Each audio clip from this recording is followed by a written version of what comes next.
Morning, everyone. I think we're going to get started. Morning. I'd like to begin by acknowledging the traditional owners of the land on which we're meeting, the Ngunnawal people, and pay respects to the elders past and present, and also extend that respect to any other Aboriginal or Torres Strait Islander peoples who may be joining us.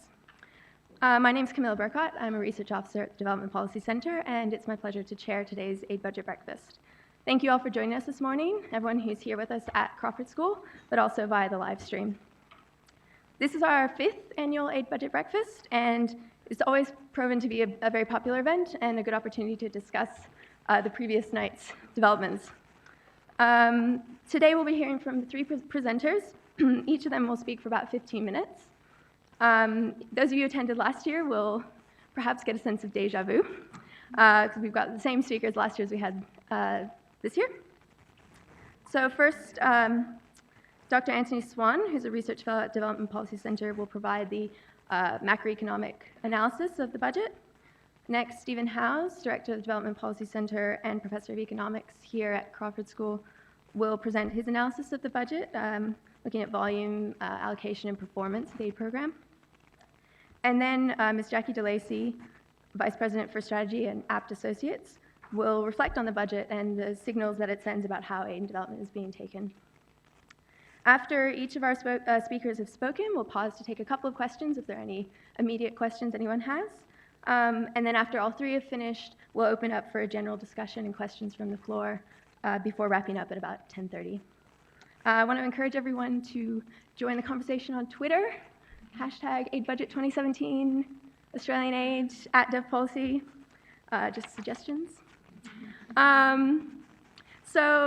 Before I hand over this podium to our first speaker, Tony, I want to say this is a really bittersweet occasion for us because Tony will soon be departing us for Geneva.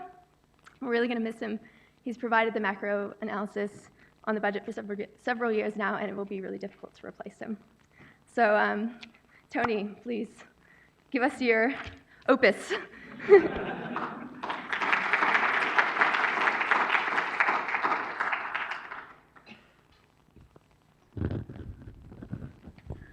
Thank you, Camilla, for those lovely sentiments. Yes, this is my last budget breakfast. I think it's been a great event, a wonderful experience for me, although you may have a sense of the sleep deprivation involved. So from next year, when it powers on, I expect to be having a nice sleep in, depending on the time difference, and watching it on the live stream, and certainly getting a lot more sleep than I have. So yes, I'm presenting on the macroeconomic context. How this budget has been shaped prior to our experts stepping up to talk about the aid budget in particular. So I think perhaps it's a good place to start with some first impressions before hitting you with lots of charts and numbers. So as you may have already got the sense, this budget is very much a pragmatic one designed to get things done, address concerns in the electorate, and get those measures through the Senate. As part of this approach, the standard coalition ideology has very much been thrown out the window. There are big new spending measures, but also a willingness to raise taxes to in part fund those spending measures. So, can we have a big spending budget and also tick the budget repair box? Well, maybe. But the underlying assumptions in the budget that underpin a return to surplus are probably, in my view, a bit overly optimistic. The Treasurer also talks about good and bad debt. So what is it? And can it justify the infrastructure binge contained in this budget, which includes a $51 billion spend in the coming year? Well, I think there are some merits for this idea, but it remains to be seen how well that works. And what is the prospect for a break from the trend of continued cuts to the aid program?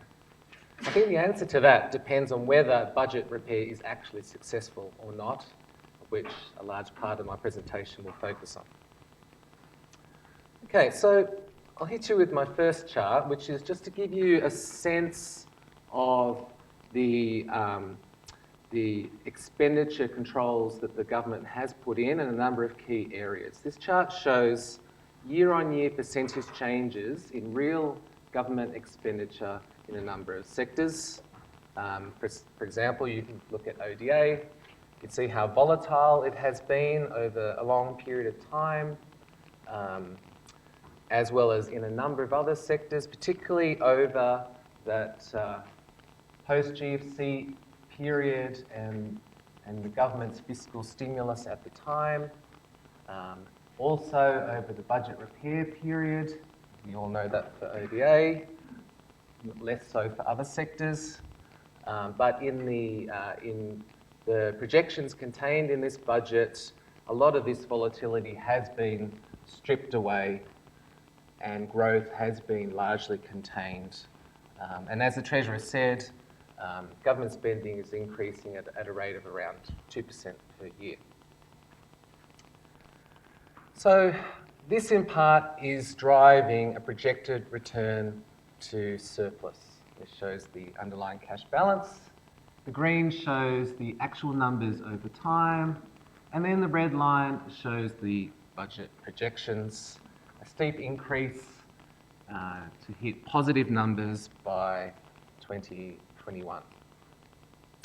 So the question then is, given the importance of budget repair that I just talked about previously, what is the likelihood of this actually happening based on the assumptions in the budget and the likelihood of those actually being realised?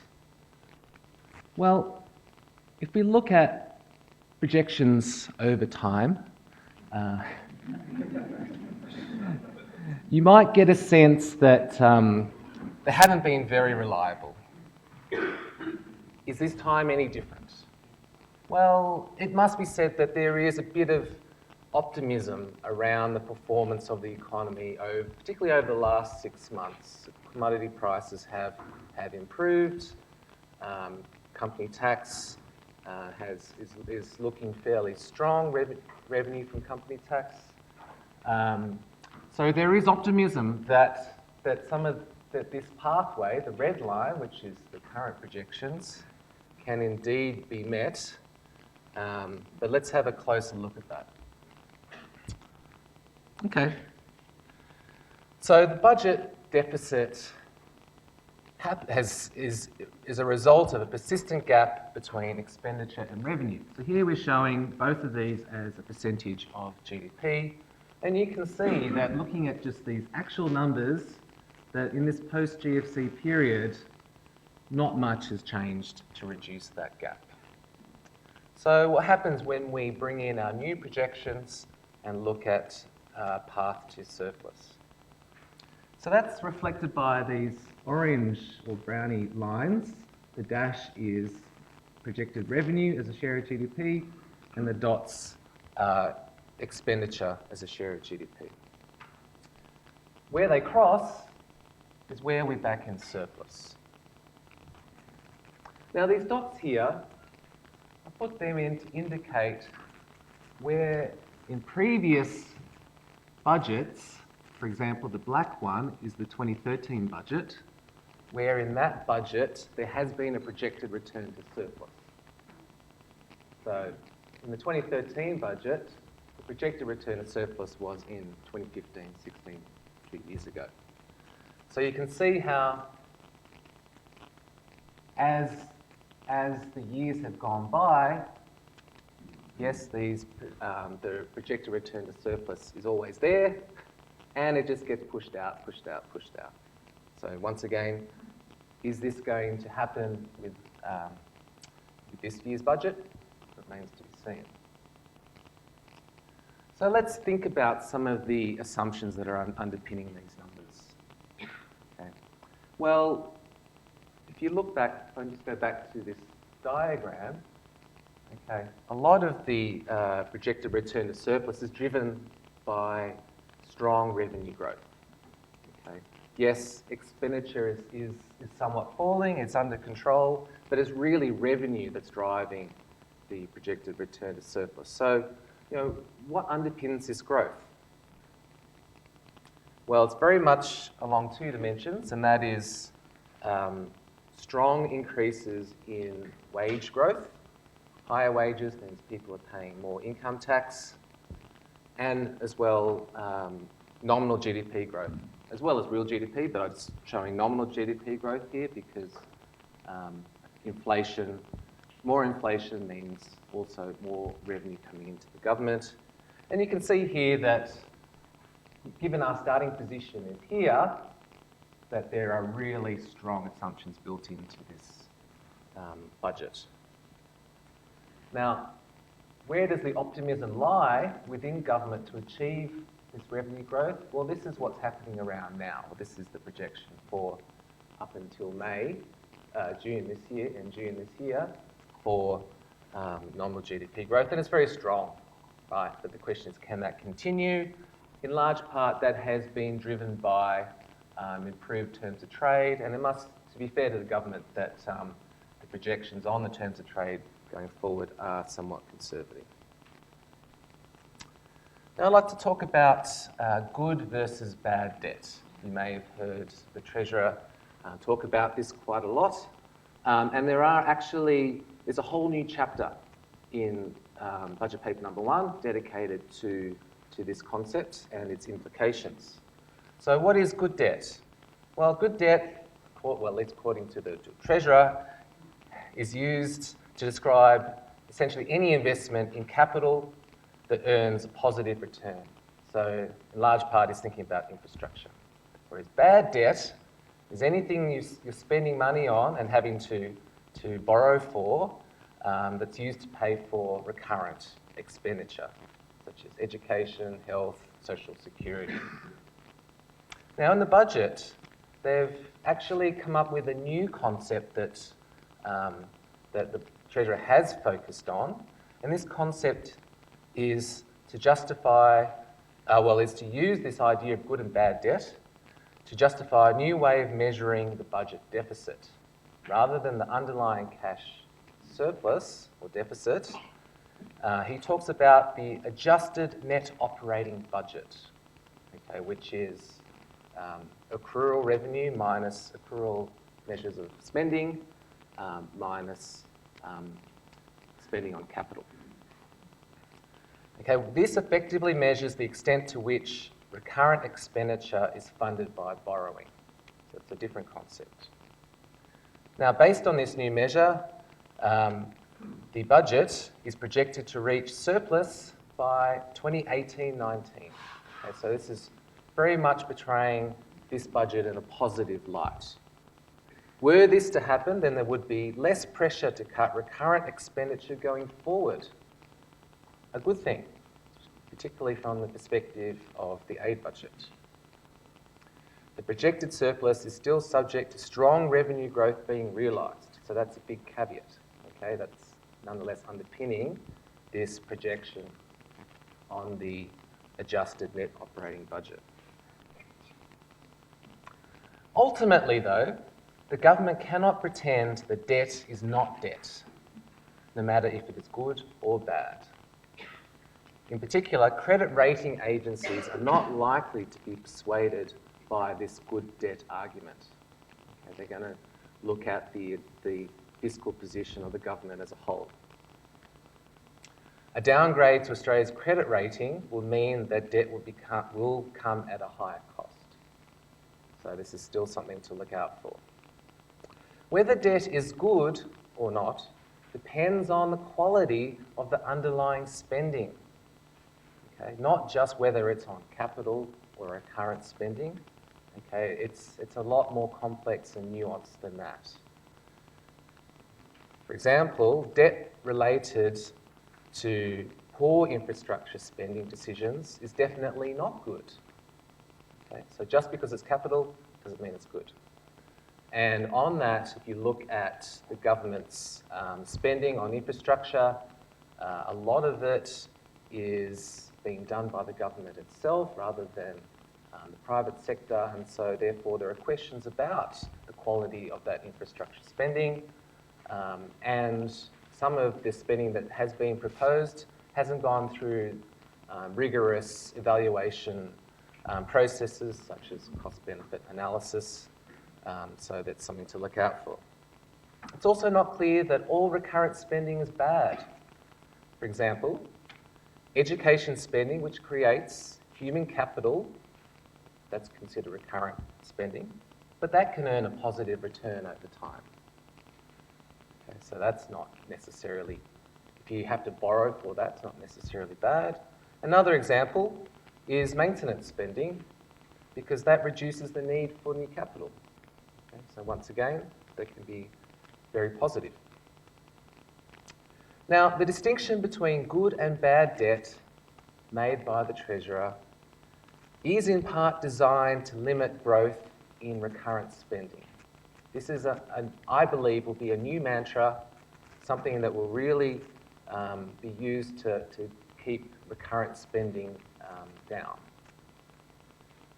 So what are the implications of this? Well, in this budget, for the first time, as far as I know, debt is being notionally allocated to portfolios.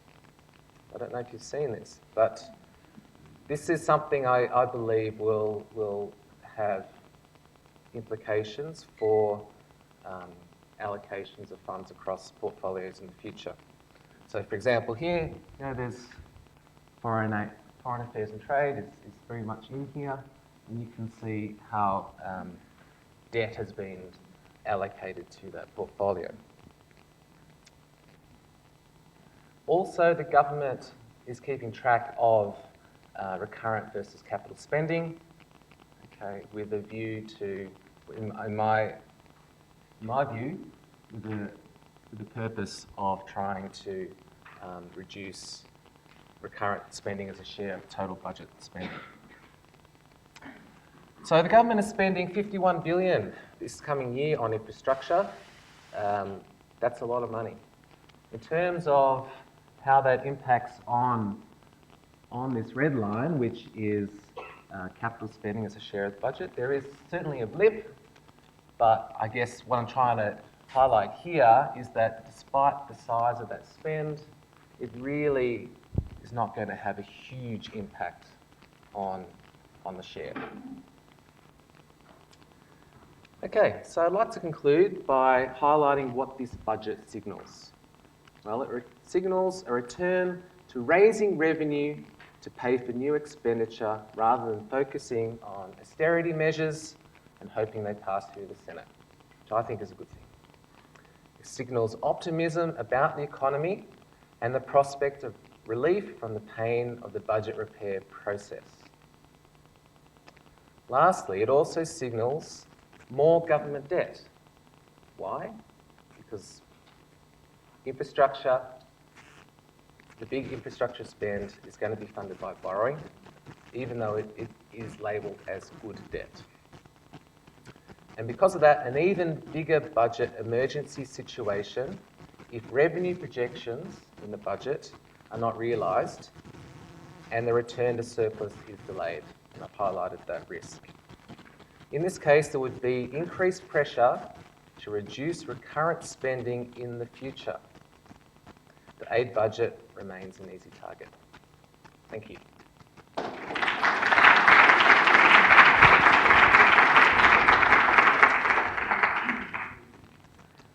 Thank you, Tony.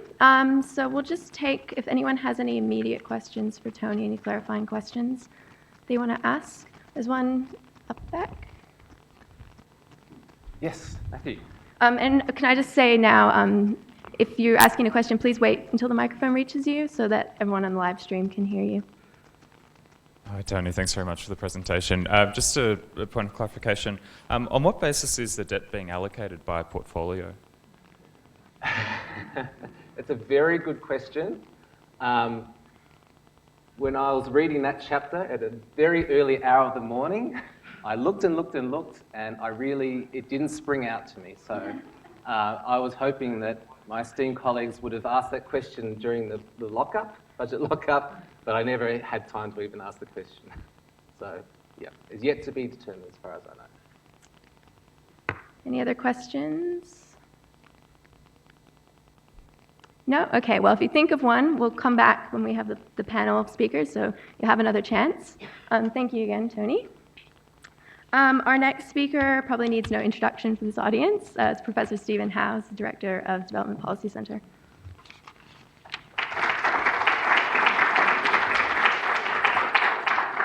Yeah, thanks, Camilla. Thanks, everyone, for turning up. And thanks to my two colleagues. Tony, we may not let you go, even if you're in Geneva.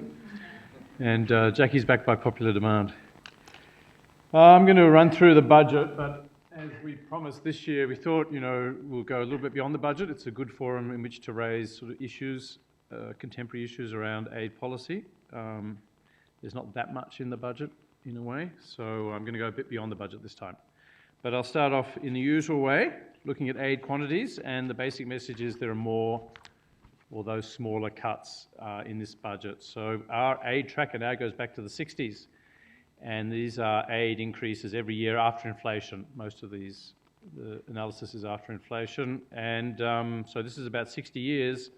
You can see most of the years have seen increases in aid, growing aid budget, but there have been a few periods of reduction, but this is sort of the most sustained period of reduction, really correcting this period of increase in the first decade of this century. And yeah, so we had 4 increases. We thought this was the last of the cuts. That's the current year, but really we've got the budget just being held flat in real terms for 2 years, and then the real cuts begin again in 2019-20. So after a 2-year pause, these will be the 5th and 6th in a series of real cuts under this government, totaling 33%. So yeah, I think this is the sort of bottom line. This is the last Labor aid budget. So from here on, it's the current government's responsibility. And this was a series of cuts up to 30%. Then we have Then we have the pause, and then the cuts resume again. So it's a 1/3 cut under the coalition. And that does, some of these graphs look familiar to you, but in a way they have got, I'd say they got slightly worse, right? This was aid was a loser from this budget. So our generosity as a nation is obviously each year now at a record low. I guess it is. I was a bit surprised we're actually going to cross that 0.2% threshold. That's 20 cents in every $100. Hard to believe we were once aiming for 0.5, right? We had a bipartisan consensus for 0.5. We got some of the way there, but now we've gone in the opposite direction. And with these further cuts and that rapid nominal GDP growth that Tony pointed to in his graph, right, due to the renewed boost in commodity prices, you've got a smaller denominator, higher numerator. We're actually going to head below 0.2%. And this is in a global context where other countries are not cutting aid, right? I'm not saying that's true for every country. And, with Trump in the US, see how, things may become different, but he has to get it through Congress. And so far, aid has kept going up, right? We really thought with the global financial crisis, aid would take a dip, but it's actually rising strongly. And that does mean that, the gap between us and the average is growing. So I always felt, and I've said this before, but Australia used to sort of track the average. We weren't going to be a leading donor, but we didn't really laggard either. So the red and the blue lines were quite similar, if you abstract out from the sort of average, the occasional shock. But there's a distinct crossing point here. And at the moment, the blue line, that's the world average, is going up. The red line, that's us, that's going down. So why is this happening?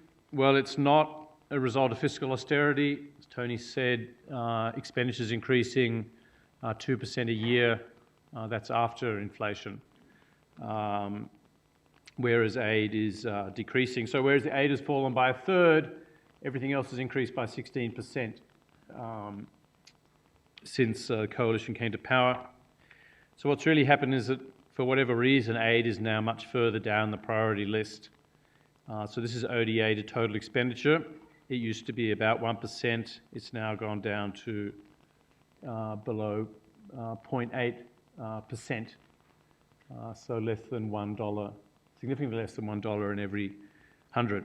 And I guess it's sobering that despite the budget sort of being a reset budget on the domestic front, as Tony indicated, it wasn't really a reset budget on the aid front.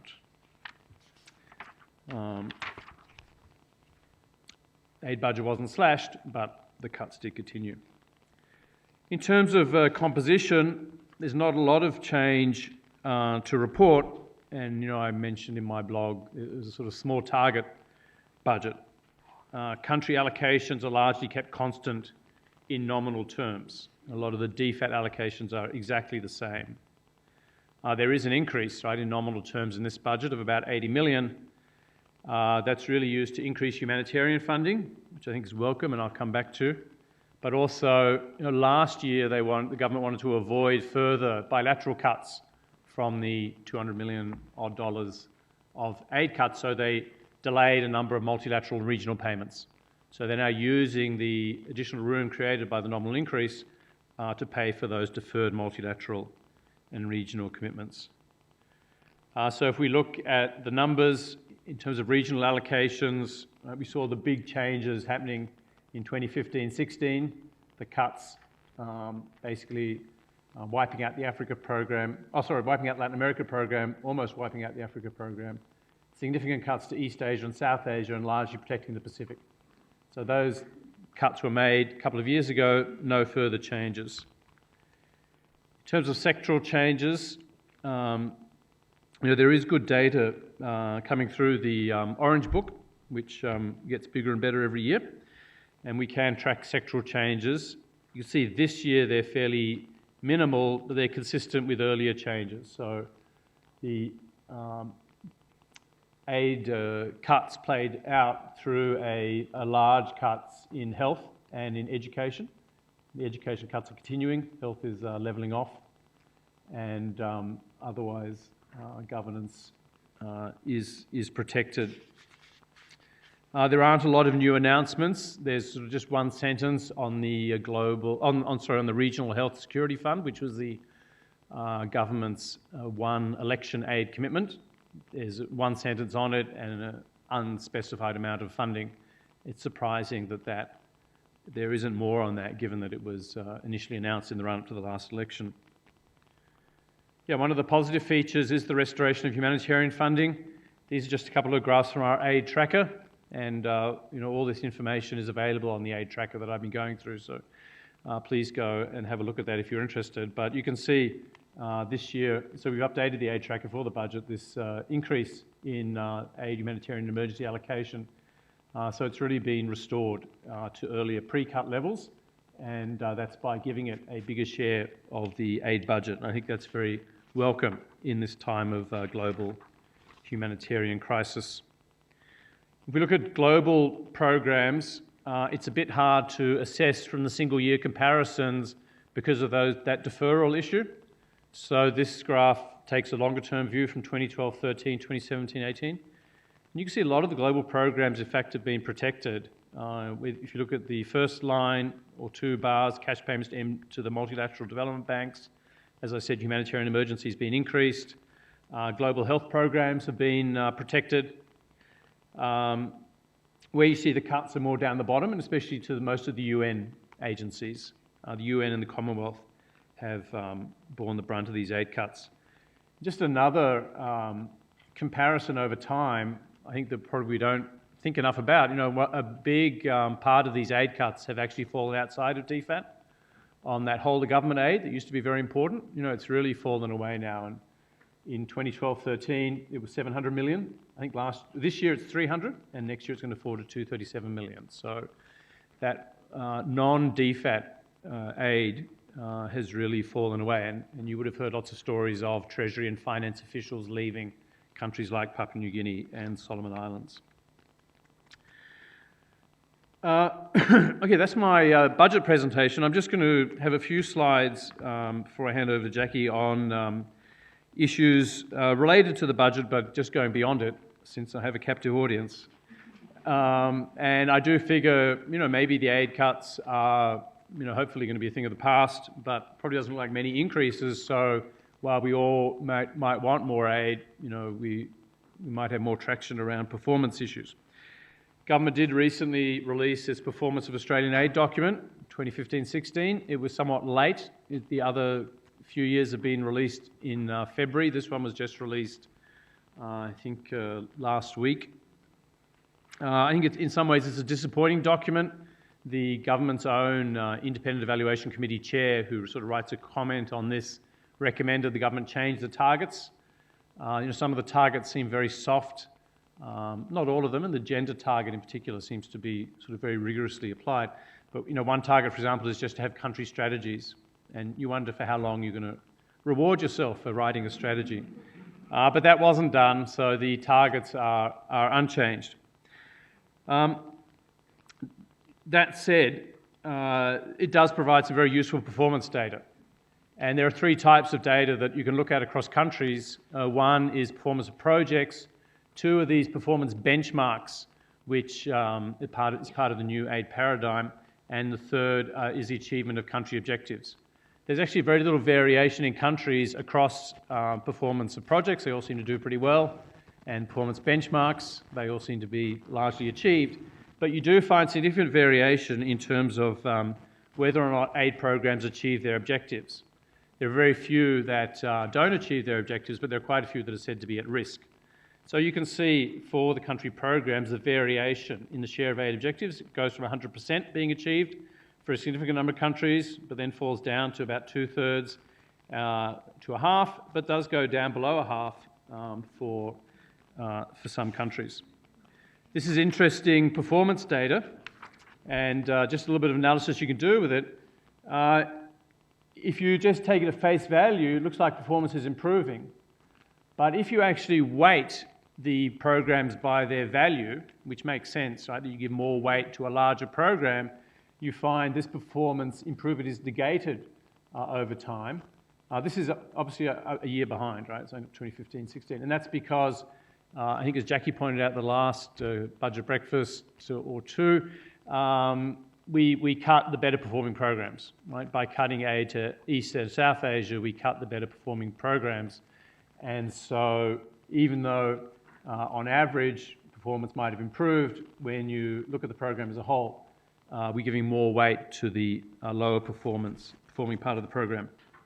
But there are some interesting trends across the region, and actually Matt Dornan pointed this out to me. There is some sort of improvement or convergence over time, and so East Asia is typically the best performing region, and the rest is largely South Asia. It's also pretty well performing, and Pacific's normally been the weaker performing part. But if we look here, we actually see a big improvement in the Pacific. But I have taken out PNG, and PNG does stand alone. By itself, it's half of the same size as the rest of the Pacific, so I think it's worth taking out by itself. And so you do see this convergence with excluding PNG. And certainly when you read, I know PNG pretty well, I don't know the other Pacific countries as well. When you read the other Pacific countries, they are much more optimistic than the PNG document. So there is an interesting performance issue, whether we're being too pessimistic about PNG, too optimistic about the other Pacific island countries, or whether in fact our aid program is working better in the rest of the Pacific, and perhaps that is linked to some improvements in governance through the Pacific, since that does seem to be the key determinant. Another quick issue I just wanted to flag with you. This is really an advertisement for DFAT, but also a signal for us. There is a new evaluation policy and plan that DFAT have put out, which I think is very strong. Very welcome documents. They were discussed at our aid evaluation forum recently, and I encourage you to have a look at them. I just want to signal that it's a very ambitious plan to bring out some 40 evaluations, and they are all listed, which are the evaluations that will be published this year. And we did have a look just to see which ones have come out so far, given that we're in May. I think we found about 4 or 5 out of the 41 that are meant to be published. So I think that's something that we'll be keeping an eye on, because the problem in the past has been a number of evaluations are done but are often delayed or not published. Finally, I think one issue that's got a lot of interest is how the aid program is being delivered. This is not necessarily a performance issue, although I'm sure it has performance implications. We might not all agree on what those implications are.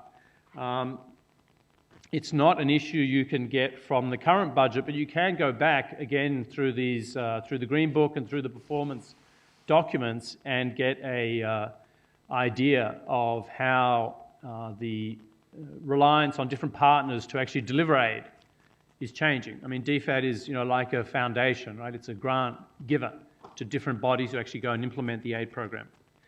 There have been some big changes, right back over the last 10 years, right? And this huge fall in reliance on commercial suppliers. That remains the biggest change, but you can see that obviously was from an earlier era, and that has been slightly reversed. Commercial suppliers, that were in disfavour under the Howard government really, are now back in favour, and their share is increasing. And among the other delivery agents that were in favour, you now see a slight reversal with fewer funds for non-government organisations and for developing country governments. I think this is partly as the Indonesia big roads and education programs come to an end. So there's some interesting analysis you could do, and just to sort of put a sharper note on it, if you just look at over the coalition period and put it in terms of dollars rather than shares, this is only the DFAT part of the aid program, but that is increasingly the entire aid program. There are no winners because there have been these massive aid cuts, but as consistent with what I showed before, multilateral organisations have largely been protected. For the commercial suppliers, they've been largely shielded as well from the aid cuts, right? And this reflects the rise in facilities as a preferred delivery mode by the government. It's really the non-government organisations that have taken a pretty significant hit. Of course, some of their funding would now come through the commercial suppliers, right? And that then wouldn't come up in this graph, but it does suggest, I'm sure that's not a full compensation, and it is a significant change. Universities have largely been protected, though not completely. Developing country governments, as I said, that's taken a big hit. So I think that's some interesting data that deserves some further analysis.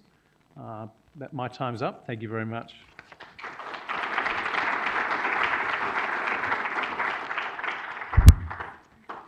Well, don't wander too far away, Stephen, in case you have some questions. Do we have any questions for Stephen?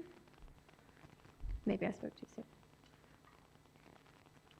No, last call for now. One here. Sorry, if you could just wait for the microphone. It's just coming here. Thank you.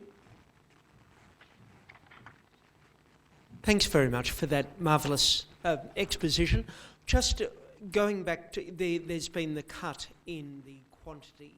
Do you see any general trends in terms of the quality of aid? You suggested that there were some hints that some of it does, like the humanitarian aid, is being preserved. Do you see that, for example, as being delivered appropriately, or do you think there are weaknesses in some of the qualifications that are going around that money?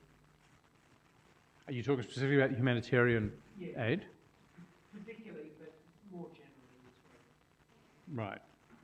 Yeah, that's a big question. I'm not really an expert on humanitarian aid, so I wouldn't really want to comment on how effectively that money is being spent. It just seems to me it's in generally one of the more effective forms of aid. I think its aid is better at responding to crises than actually promoting long-term development, although of course both are important. But yeah, I couldn't really comment on the specific issues around effectiveness of Australian humanitarian aid. Yeah, more generally, whether aid quality has fallen, I guess it's hard to come up with a definitive answer on that. When we did our stakeholder survey a year ago, it certainly raised some serious concerns. It's always been difficult to disentangle the aid cuts from the merger with DFAT, right? So it's a very different operating environment. So and then you have these big shifts in the way aid's delivered that I showed in the last graph. So you've got at least 3 big changes, right? The integration into DFAT with the loss of aid expertise, the big aid budget cuts, and the change in delivery mode. And then I guess the fourth one is the change in government strategy. So how you disentangle all those and come up with I think both have got, well, apart from the aid cuts, yeah, they've got pros and cons. So I wouldn't really feel confident in giving an overall verdict.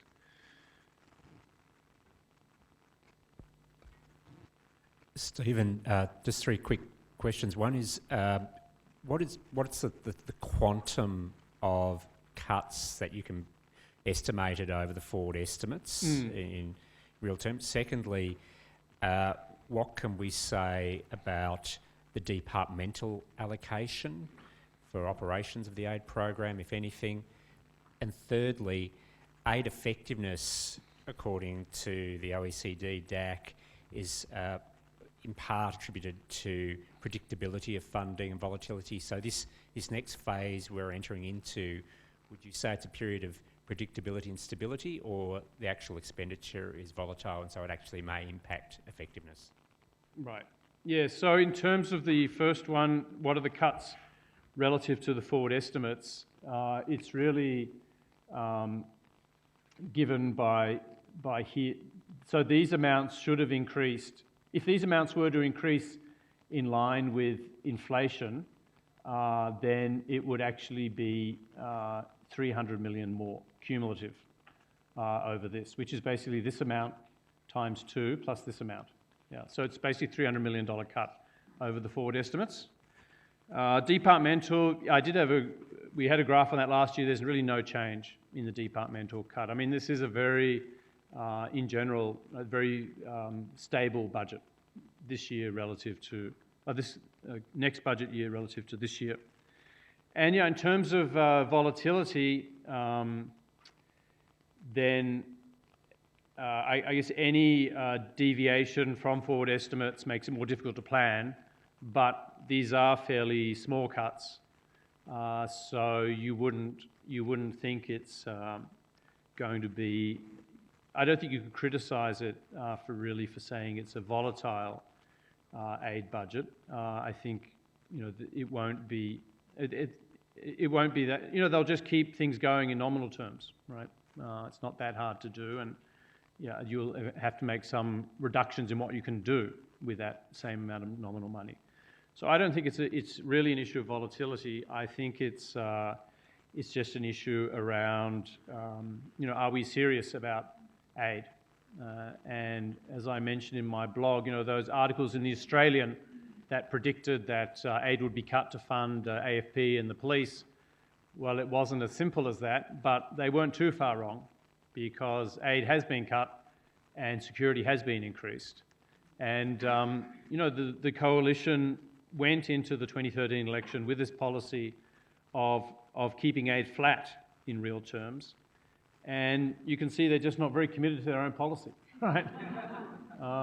So they're not really serious about that. And I guess they figured that there'd be, they're not savaging aid, but they're not serious about protecting it.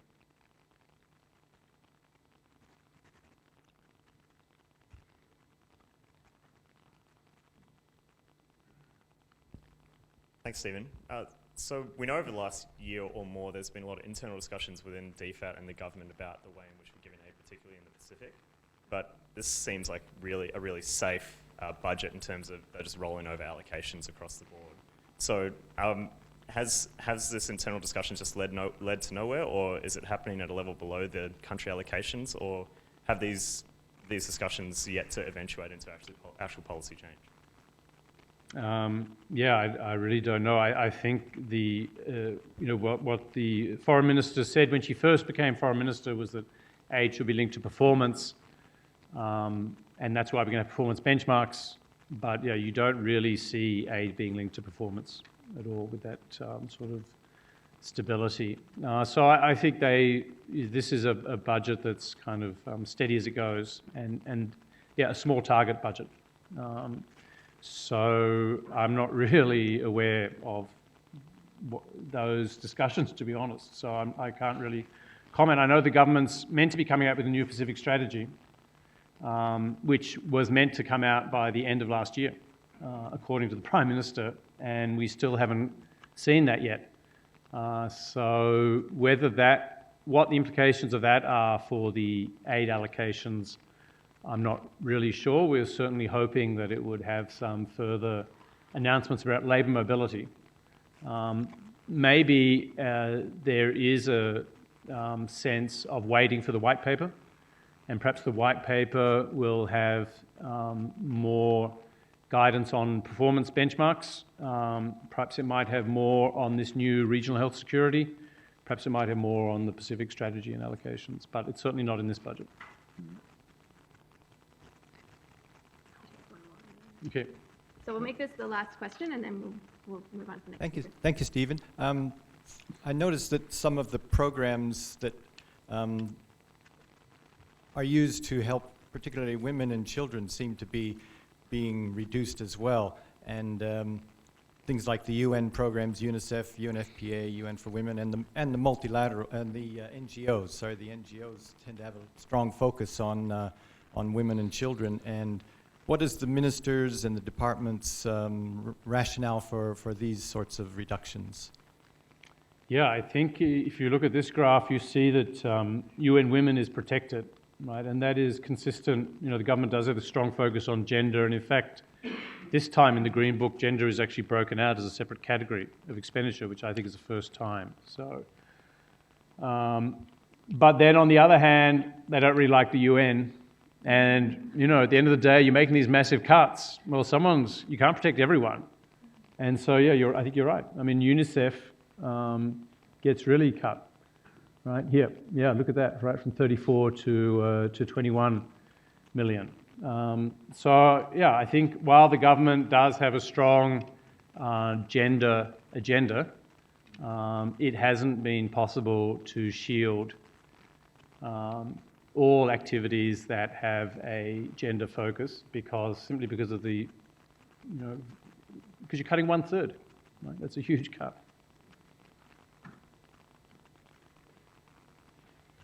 Okay. Thank you, Stephen.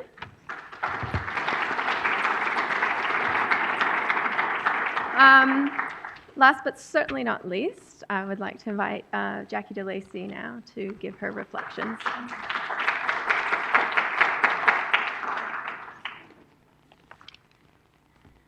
Thanks very much, Camilla, and thanks for inviting me back to the budget breakfast. I think this is actually the third one that I've done. I asked Stephen, because we've been doing this a few times and this is a bit of a small target budget, I did ask Stephen what I should talk about this year, and he said I could talk about anything I wanted.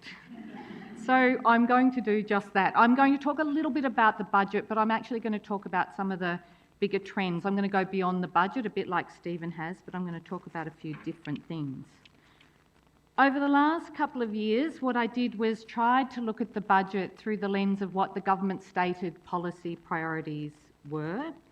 And my assessment both last year and the year before, beyond the narrative of the big cuts, was that the budget did generally reflect the stated policy priorities of the government, with the exception, and Stephen pointed that out again earlier, of this link between performance and aid funding.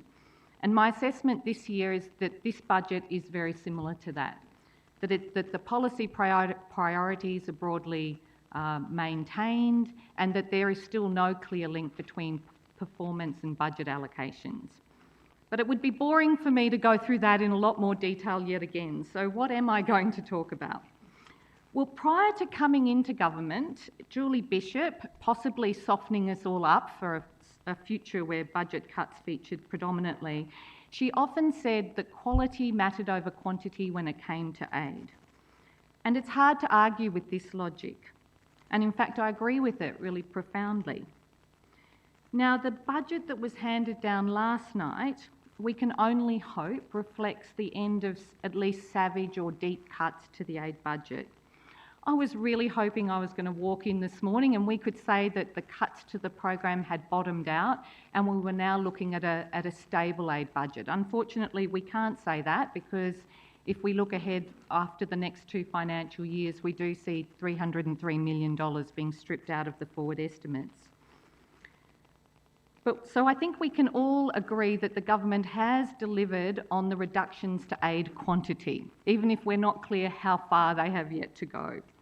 The question we have to ask ourselves, and I want to spend some time looking at this today, is whether or not they have delivered on the other half of that equation. Have they actually delivered a higher quality program? Should we be optimistic that our aid resources, while they are scarcer, are having a bigger impact? In answering this question, or attempting to answer this question, I'll look at some trends that I can see emerging that go beyond the budget, but I'll have a little bit of a look at the budget itself. Now, some of these trends are positive and some of them are negative, as you could probably expect. But let me briefly go back before I look forward. So for those of us that are passionate supporters about aid and development and the role that effective aid programs can play, it's been a really tough few years. So AusAid, Australia's independent aid agency, was abolished in, I think it was in November 2013, really quite unexpectedly, and all of its functions were handed over to the Department of Foreign Affairs and Trade.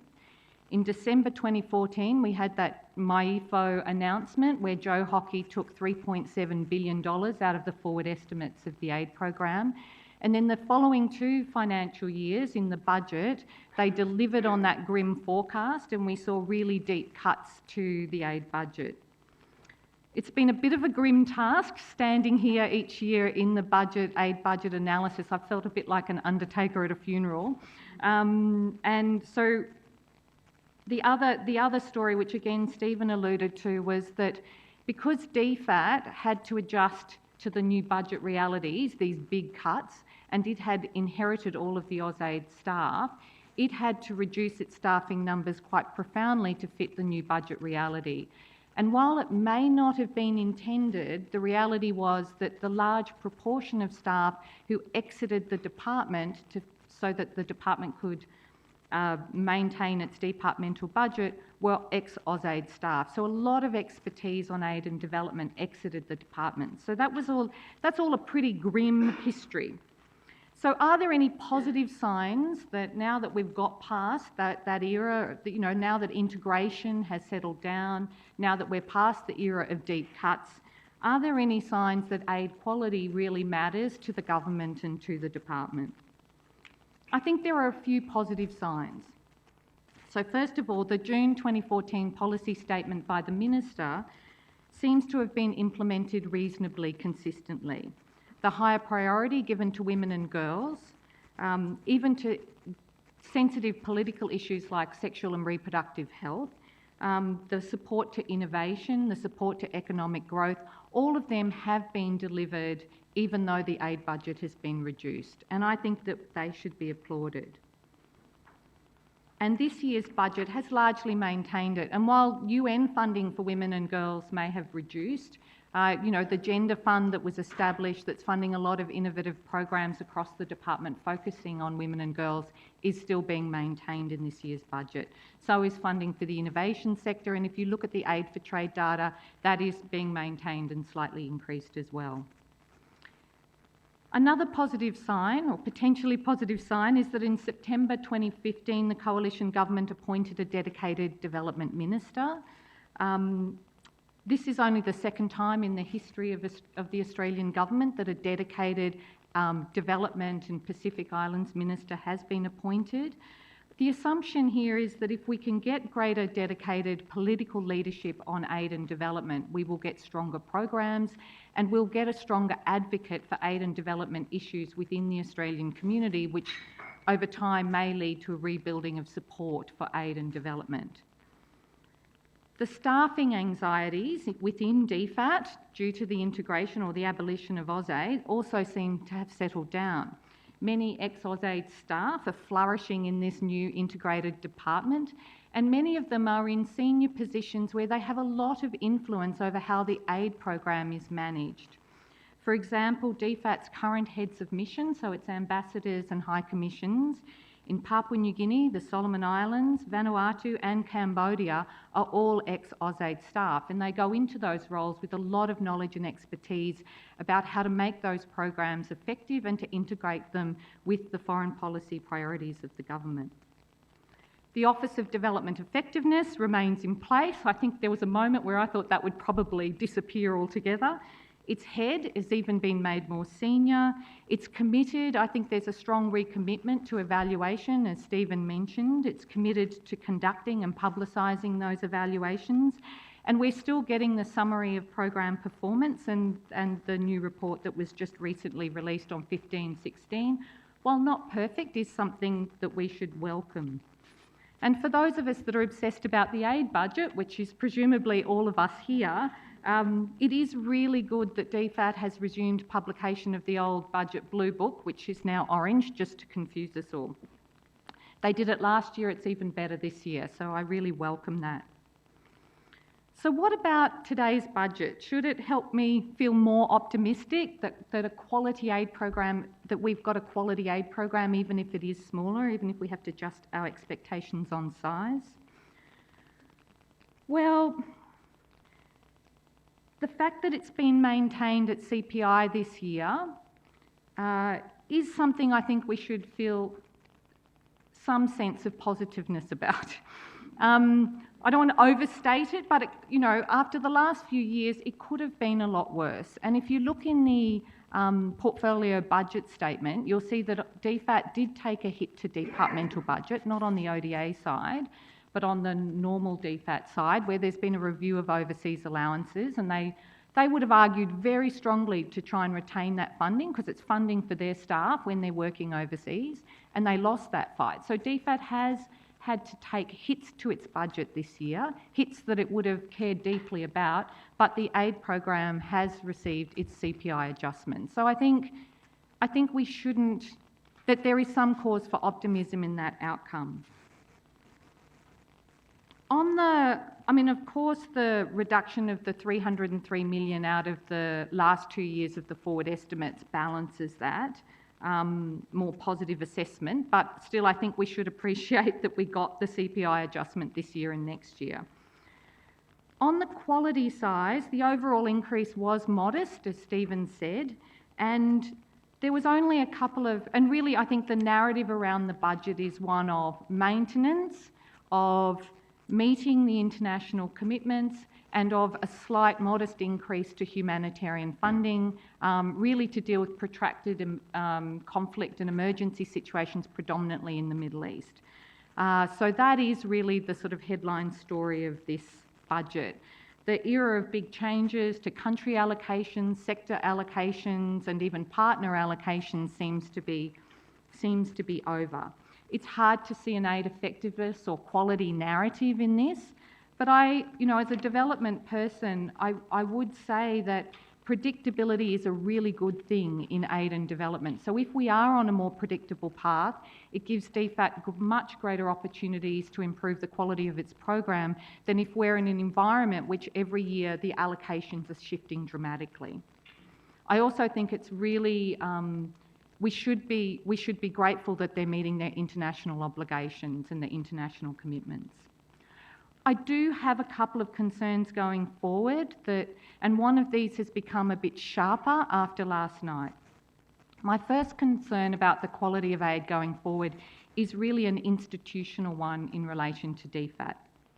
The question is, how well placed is DFAT to drive better quality programming that maximises the impact of a smaller program? I think that's the question, one of the most important questions we've got to ask for those of us that care about aid and development going forward. My concern is one that was really much more eloquently articulated by the former Secretary of DFAT, Peter Varghese, in his valedictory address, which was, I think, in June last year. He pointed to the growing difficulty of the public sector in general, and DFAT in particular, to do deep policy thinking. DFAT staff managing aid programs have dual roles. In addition to aid programming, they need to manage an enormous range of immediate, often politically driven events that have always dominated DFAT's work, in Canberra and overseas. I worry that the space for deep thinking that AusAid had precariously carved out is now lost.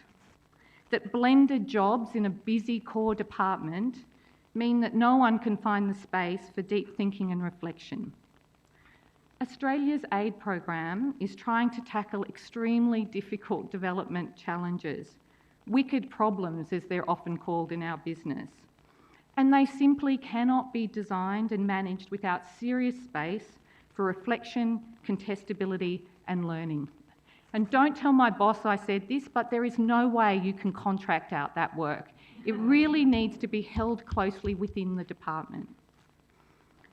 My second concern, and the one I am more worried about today than I was yesterday, relates to the hardening and narrowing of the rhetoric around how aid works in the national interest. Having an aid program work in the national interest is nothing new. In fact, this is a sign of how old I am. But I remember when Alexander Downer, back in 1997, introduced the one clear objective for Australia's aid program and linked it directly to Australia's national interest. The national interest narrative has been a key part of the Australian aid program narrative ever since. So what is different now? I'm imagining that many of you in the room today and listening over the web also participated or observed the opening of the Australasian Aid Conference that was held here in this room a few months ago. At that event, I was really struck by how Minister Bishop, in her opening address, framed the national interest argument. And this is something actually that Camilla and Terence have actually blogged about. But this framing is being replicated by the Development Minister, if you hear her speak, and by members of the government more broadly. It is deliberate and it isn't without implications for aid effectiveness. The Minister's speech, and she stood right where I'm standing now, was all about countering violent extremism, stopping terrorism, preventing people movements, inoculating Australia against disease outbreaks, and reducing conflict. The words poverty and inequality never entered the narrative. She didn't speak to the values that drive most Australians to contribute voluntarily to development efforts. She didn't seek to make the case that development relationships can be the foundation of effective regional relationships and the people-to-people ties that underpin our future as an outward-looking, engaged regional leader. Nor did she choose to make the case that effective aid programs can prevent crisis, not just respond to its symptoms. Her narrative plays to community fears rather than seeking to inspire a more positive and broad-minded approach. She said to us explicitly that the aid program needs to make the case to a growing nationalist sentiment in Australia. I am not trying to be naive in my comments. Her framing probably does resonate better with a large sentiment of Australia, but it isn't without implications, and I don't think they are positive. I have two main concerns about this narrower and harder rhetoric of why Australia gives aid. First, I think it makes it easier for anyone to justify cutting aid to fund defence and security agencies. After all, if all we are doing is trying to stop extremism and irregular people movements, maybe Defence and the AFP should be getting more of the money. This is certainly the argument that Joe Hockey took when he announced the $3.7 billion reduction in the aid program. He justified increases in defence expenditure by the offset of reduced aid expenditure. The decision last night to reduce aid in the forward estimates by $303 million so it can be spent on other policy priorities in the portfolio, which I think we can take to mean funding for security work within the portfolio, is yet another example of how easy it is to cut the aid program if you think of it as only one of the tools available to government to deal with major security challenges. My second concern is that the programming within DFAT will follow the language. More money into health security and less into funding immunisations and basic health systems. More money into Islamic high schools and less into quality basic education accessible to all. More money into crisis response rather than investing in social protection or citizen voice and accountability. Given what we know about the building blocks of development, the programs that best fit the security rhetoric are not necessarily the best investments in state building. They deal with symptoms, not causes. I think we all need to look very carefully at the future white paper to see how foreign policy, development and security are framed within that document. If the rhetoric keeps up and if programming follows that rhetoric, we could end up with a weaker and narrower program, not just a smaller one. So, in summary, am I feeling optimistic? Are we getting a better quality program even if we have to accept that we're getting a smaller one? Well, I have to admit I'm an optimist by nature, and I am happy and really relieved that the era of big cuts seems to be over. I'm depressed that we haven't bottomed out, but I am pleased that we're not facing big cuts. I also believe that there is a serious commitment to aid quality within the department and that it does have the right skills and people to have a world-class aid program that is able to integrate development very cleverly with foreign policy objectives. But I'm also happy that we've reached a level of predictability in allocations, which is, I think, a precursor to aid quality.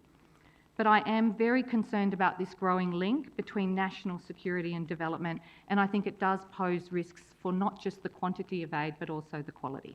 Thank you.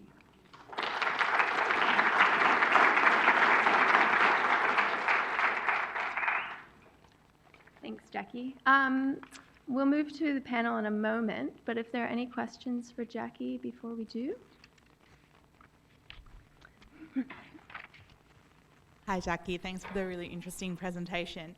I think, as you mentioned, we have done a fair bit of research, particularly Humanitarians, on whether this national interest messaging is effective, and it continually shows that it just really isn't. It isn't something that creates support for aid.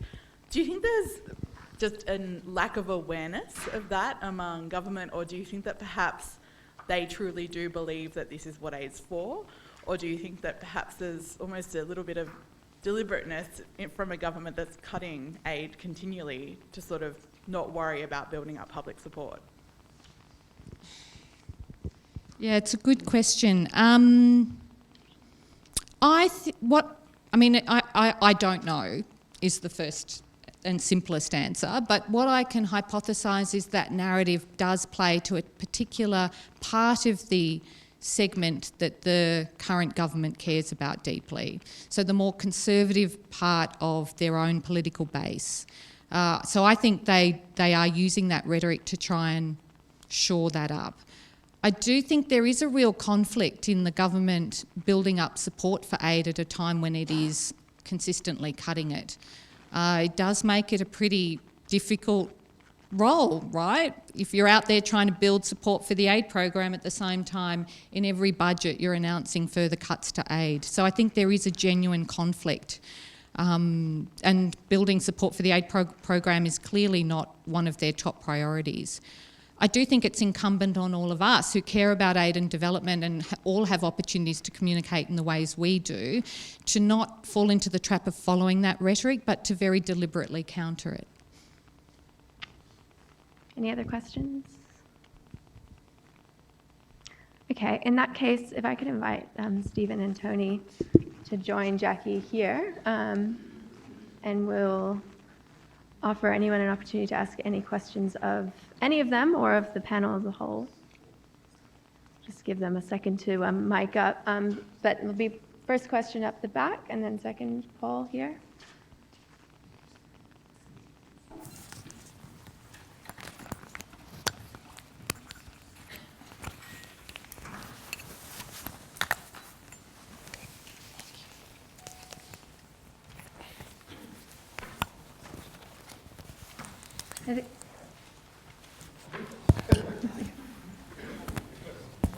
Go ahead.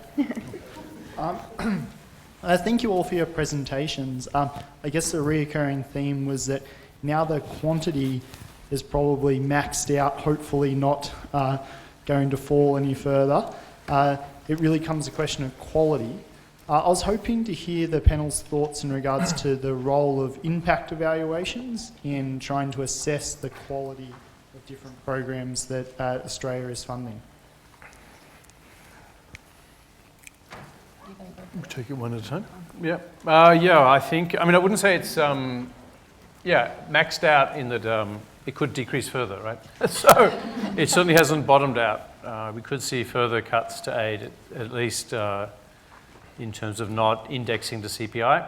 And it'll be very interesting to see how Labor responds to this challenge. But on the issue of impact evaluation, I know there are probably some students here, and of course, impact evaluation is very important. It's just a lot of the aid program can't be assessed by an impact evaluation. I think you saw the huge amount being spent on governance in the aid program, which is I'll just get you the number. It's it's about 800 million a year. It's now the biggest sector. It's taken over from education. So governance is notoriously hard to assess using impact evaluations. Let's say it's impossible. Does that mean you shouldn't do it? Well, that's one approach, but certainly not the approach the government's taking. So I think it's important. I'd say two things. One, it's very difficult to assess effectiveness, and two, we need a variety of approaches across the board. There's no magic bullet. No. If any of the other panel members wanted to weigh in on that, or otherwise we'll go to the next question. I just agree. I think if there is a role for impact evaluations, I think you've got to be thoughtful about where and when you can use them. And certainly when I was working on the Indonesia aid program, we were doing quite a lot of impact evaluations together with MIT, the JPAL group, and the University of Indonesia to try and influence government decision making around changes to very sensitive changes around very large social protection instruments. In that particular case, the government of Indonesia needed really robust evidence to be able to navigate the very difficult political decisions. So the cost of those evaluations and the effort that it takes to put into them was I think, justified. But I do think there's a great role for more iterative, adaptive approaches. Michael Walcott, I thought, gave a great speech here about how to tackle wicked problems and the fact that programs really need good quality information as you go through the space of trying to program a way through it so that it can inform decision making as you move through. So I think investing in evaluation, monitoring and learning is absolutely critical, and there is a role for impact evaluations, but it's not for everything. If I could just add to that, as Stephen mentioned previously, the aid program has such weak linkages to performance outcomes as it is. And you could think of impact evaluations and the insights that it gives around causality as being the gold standard, as some people talk about. But there's so far to get from where we are now to that, and just a focus on development outcomes as opposed to process outcomes is the next big step that is yet to be taken. Yeah, I'll just say one more thing if I can I? Thank you for your patience. No, that's right, you go. I'll mention it later when I... Okay, thank you very much. I guess really enjoyed the presentations, but I'm feeling quite depressed. And I'm really sorry about that. But I guess it's not just the presentations. I guess I look around the room and I think we've faced a third cut in the aid program, but it's at least a third cut in the number of people attending these events. I read the Canberra Times, I got to the end of page 11. Not a single word on the aid program, not even that little paragraph that's sort of mentioned, it's 300 million in the, it didn't even register that far on the sort of the press. In the discussion, we seem to be looking for quality and predictability, which are really, really important, I guess, in the sort of the context, and we have to accept the context. But I guess I'm looking for those elements of being angry about the level we're at. It was certainly, I think, touched there on falling below 0.2 as to how extraordinary that is. But I guess it was what are you going to do about it? You know, like how much do you accept what's there and try and improve and live with what you've got, relative to fighting for more? And I guess I'm interested in the panel's views on fighting for more options. Yeah, I think we're fortunate we've got Mark Purcell here, who's the chair of the Campaign for Australian Aid. So Mark might be a good person to respond to this. Yeah, it's a difficult question. As an academic, you know, it's not really your role to get angry. It's your role to... What are you? Your students are here, right? But yes, but as you say, it is. I take your point, Paul. I think it's a difficult thing, and it's this whole thing. Well, we should be relieved there haven't been more savage cuts. Yeah. There's a similarity between the spy agencies that money has been diverted to and the government's treatment of the Australian aid program, because you never hear about it, aside from, you know, their fairly ineffectual speeches from ministers that are generally missing in action over the last 4 years in talking about the aid program. We've been out condemning the cuts and that diversion the last 2 days all over the national media. There's also been a lot of lobbying going on of backbenchers as well. Several hundred have been rung over the last 2 days. But I think it's fair to say that the government, you know, noting the positives that Jackie has said, that there is no communication strategy around the aid program, hasn't been for 4 years. There's no effective advocacy from the ministers. There's no strategy for the Sustainable Development Goals that Australia's signed up to. So while there's been an 18-month effort by DFAT to get the logos put on the London Street building, congratulations, well done, we don't really know how the SDGs are going to be aligned to expenditure to aid investment plans. There's $1 billion spend for climate change, which was essentially old expenditure repackaged and announced at Paris by Malcolm Turnbull. But again, there's no strategy for climate change. So while there's a great effort on the Green Climate Fund, we don't really have visibility of the other expenditure. So when we look at the cuts and how they were made, you've got Burma that has come out of 60 years of civil war, a fledgling democracy. You cut the aid program there by 40%. Then you've got Indonesia, that's a G20 economy, and you cut it the same. So it didn't seem to be a rational way to go about it, an effective way to go about it. So I don't, acknowledging the professionalism of the staff, some of the things that Jackie said, I think in those other areas of metrics, communications, SDGs, climate change, it's ineffective. And I'll just add briefly, Paul, that I understand there's about 200 people watching us on the live stream, so we're not alone in this room. Small consolation. Question from Bob McMullen. I don't want to add to the depression, but the point that struck me was when Tony said, as a way of preliminary, I agree generally with the change structure of the budget towards the debt distinction, but then he says the revised budget definition is going to get into surplus in 2018-19, and we see that is, recurrent expenditure is going to be in surplus, and we see aid cuts in the next 2 years. The first 2 years after it's in surplus. How should we, and the question really is to, I think, the whole panel, but how do we interpret that? Because it's not about getting the recurrent budget back in surplus because it's already there. It's a cut, it's a gratuitous cut after that's been achieved. That, it seems to me, to be a bit more depressing than a cut that's made in the context of saying we've got this budget crisis, we need to do something and aid's got to take its share. Now we're saying we don't have a budget crisis, we've got a surplus, but aid's going to get cut anyway. How do we interpret that? Yeah, well, I agree. That's a worrying sign. I think a different perspective would be to take that they needed to find savings to get that adjusted surplus anyway, and the easiest savings to make are those in the outer years of the forward projections.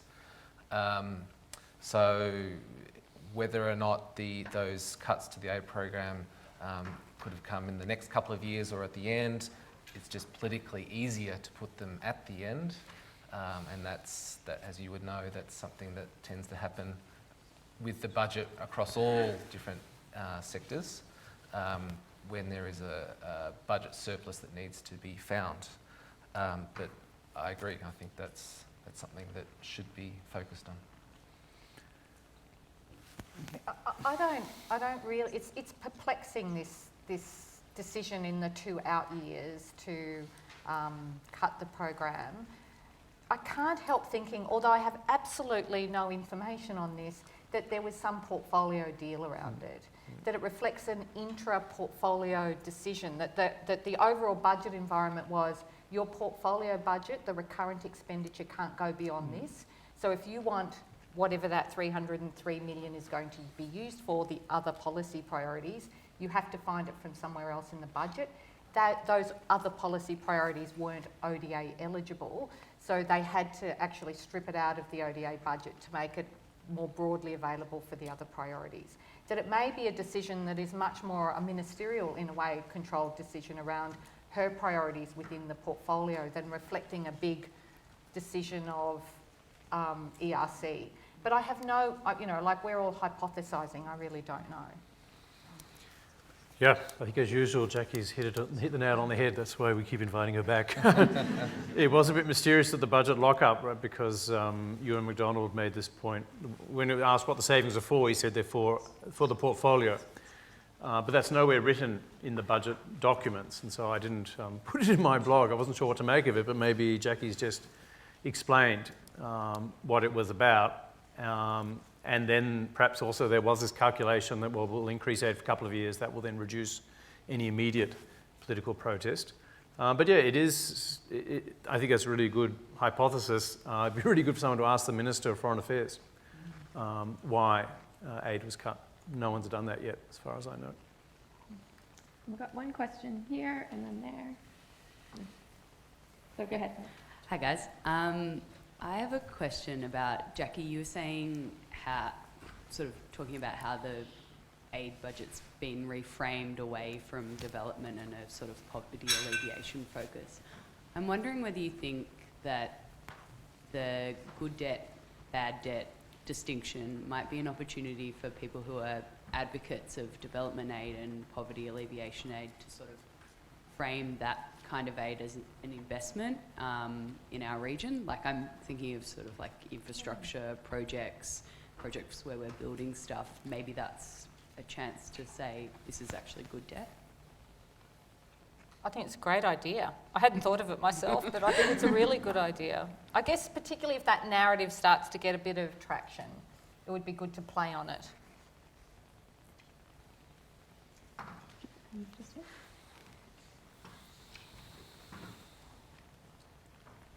Thank you. Stephen, I was interested in your graph where you showed the discrepancy between Australia's development with the budget and the OECD's average development. And it seems like Australia is increasingly becoming an outlier here.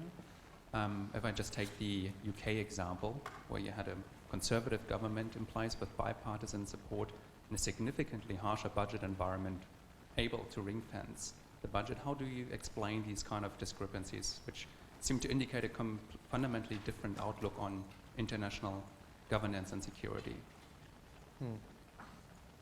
Yeah, I mean, the UK is a special case, and it's it had a big, it had like us that big scale up, big upswell of support, but somehow it managed to secure it, and now it's become an issue in relation to Brexit, right? That to keep 0.7 is important for the government to show to the world that Brexit doesn't mean we're turning inwards. So 0.7 seems protected in the UK despite the upsurge of nationalism. I think in the EU more broadly, others will know better than me, but my sense is they are facing, this crises around migration and North Africa, and so they see aid as a very useful tool, something they have to spend on, right? It is related to security. The big unknown is the US, and Trump has promised, or Trump's asked for these massive cuts, I think 40% cuts in aid. There just seems to be a very strong resistance to that in Congress. So I think that's the unknown, is what will happen in the US. But yeah, certainly so far, for a variety of reasons, most countries have been increasing rather than reducing aid. Yeah, and we show this sort of our ranking in the aid tracker, and we're certainly on a downward trajectory. We're like 17th, I think, out of about 29, but only about 20 sort of serious donors, and we're going to keep heading down that list. So yes, if we want to talk of ourselves as a generous nation, I think, we can't really. This is a good indicator of how generous you are, not one we pass on. If I could just add earlier this year, Harriet Conran and I did some analysis around narratives on aid in newspapers across 4 countries, UK, US, New Zealand and Australia. And I guess one of our findings for the UK was that these narratives have a much stronger linkage between how much aid they give and why they give aid, how they give aid, and the need for aid.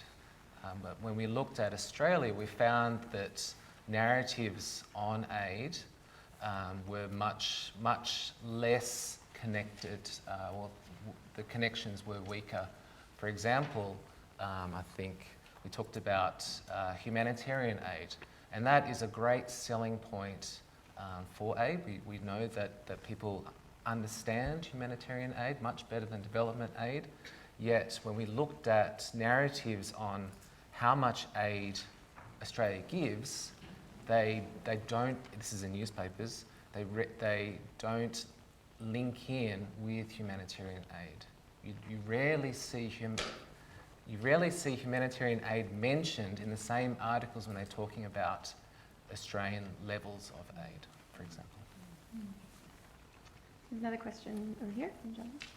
So this fresh round of cuts will start to kick in 2019. 2019 is also an election year here in Australia. So, to date, we've had a pretty lacklustre response to the 30% cuts we've seen in the aid program from the Labor Party. But what would be your advice to the Campaign for Australian Aid and for advocates of the aid program in the next 2 years to try and get more support and make this an election issue?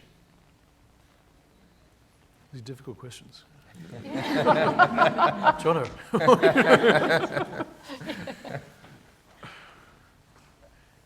Try and get a commitment out of the Labor Party? Yeah. The Labor Party has to rethink its strategy, I think, after this budget, more generally. But yes, I think you try and get they've only got a very small commitment so far from Labor, I think, to increase some funding for NGOs, I think ANCP, right? But it's a very small amount, 10 million, or in the tens of millions. So yeah, try and get a bigger commitment from Labor. Yeah, that would seem to be one piece of advice, but not really my area of expertise, I've got to say. This relates... Other comments welcome. Yeah, in some ways it relates to Paul's question about should we all be angry. Of course I feel personally angry. The point is, how do you affect change? How do you try and influence the people who might be able to make a decision to increase aid volume? I personally think that the Minister and the current government aren't very susceptible to angry aid advocates. I just don't think that works. I can't see a pathway to convincing the current government to give more aid. I really can't. I'm not trying to be defeatist about it. I'm trying to be a realist about it. I think we've got to look to the next generations of government to do that, and maybe do more work with incoming members of parliament, more work with youth. All the work that the NGO community does, I think, really well. If I thought getting angry would help, I'd do it. But it's really to endorse what Stephen says. I think we've got to focus on the other parties at the moment. So we're just coming up on 10:30, so we've got a question up here and one here, and I'm going to take one more short and snappy question. Anyone has one? No? Okay, last 2 questions up here and just down here. Yeah, thank you. I noticed that both Stephen and Jackie referred briefly to the white paper on foreign policy in their comments, and I was wondering if you could say a little more in the time available about what role you think the aid program is going to play in the white paper, and how can we influence the government to give aid more prominence in the white paper?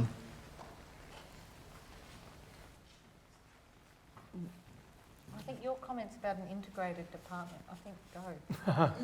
Well, it's probably too late to influence because I don't know if it's been written, but it's going to come out in the next couple of months, I think. Yeah, mid this year. Yeah. But yeah, I mean, this budget was sort of a budget on hold, and I think the aid program, there were some, big reforms when the minister came in. There's a sense now, well, those have been sort of prosecuted, and what's next for aid. And so you hope it won't resolve the quantity questions, but in terms of strategy, the white paper could give the aid program a push. There are several things that have been mentioned that are sort of on hold, and maybe the white paper will give them impetus. We mentioned the Pacific strategy. That's was meant to come out last year. We're waiting for that. The Regional Health Security Fund, which is meant to be the government's flagship commitment, and new benchmarks for the aid program. So I think there are a number of things that may be in the white paper that would really help. And then the broader, I guess, hope is that the white paper will have a sort of very positive statement around the importance of development within foreign policy, not only in relation to national security, but much more broadly, and that will then provide a more favourable operating environment for aid. I agree with Stephen. Okay, and the last question?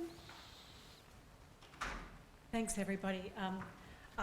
Just following on from that set of conversations around building a case for increasing the aid program, and picking up on Jackie's, I think, really well-founded observations about the narrowing of the focus on national security as a hard set of issues. And Stephen's more recent comment then about the operating environment and the benefits of development. Can I just ask what range of research topics, because facts and research and analysis are more effective and persuasive, we hope, even in this post-fact, post-truth world, than anger, as Jackie said. What research and analysis are institutions like this one perhaps undertaking which can actually give advocates the ammunition that we need in order to make the case? There's lots of rhetoric out there, and a lot of us believe it. What can we point to, and how are institutions like this actually helping to build that case? I've got one that I would love someone to do research on. I would love to do a comparative analysis of Ramsey compared to the post-Bougainville crisis response. So you had two places almost exactly co-located. Both went through big periods of crisis and more conflict in Bougainville. The Australian response to those two events was extremely different, partly because the space for that response was very different. But in Bougainville, we played, and New Zealand played, a much more facilitative role, and we've invested much more in diplomacy, statecraft, and in development programming, in trying to rebuild the community and rebuild a desire for peace in Bougainville. It's still got lots of challenges ahead. In Ramsey, it was a very military, very security-focused response with lots of security personnel. One cost just over $2.5 billion. I haven't done the summary of how much we've spent on Bougainville. It'd be a lot less.